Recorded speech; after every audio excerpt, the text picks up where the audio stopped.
हेल' लोगोफोर दिनै आङो बे समाव मोनसे खोथाखौ जोबोरैनो बुंनो गोसो जादों आरोना लोगोफोर बेनो जाहैबाय खौसेयै दावगायोब्लाथाय जोङो देरहायैनि जेबो माने बाथ्रा गैया आरोना खौसेयै दावगायोब्ला जोङो देरहायैनि जेबो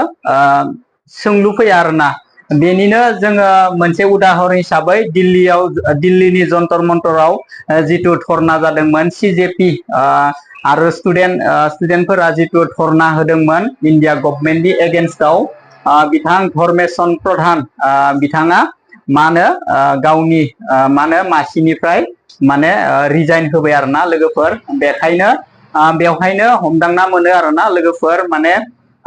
जाय खौसेयै जाय नखरा बा जाय समाजा जाय गामिया खौसेयै दावगायो बेयो माने माब्लाबाबो देरहायैनि जेबो खोथा गैया आरोना थिग उदाहरन बायदियै दिल्लीनि जन्तर मन्तराव जिथु धरना जागासिनो दंमोन बेवहाय बिथां धर्मेशन प्रधान बिथाङा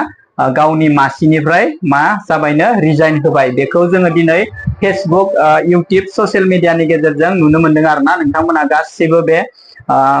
जाथायखौ नुनो मोनगासिनो दंमोन आरो दिनै रिजाल्टआ फैबाय आरोना बिथां धर्मेशन प्रधाना माने गावनि पस्टनिफ्राय गावनि मासिनिफ्राय रिजाइन होबाय आरोना लोगोफोर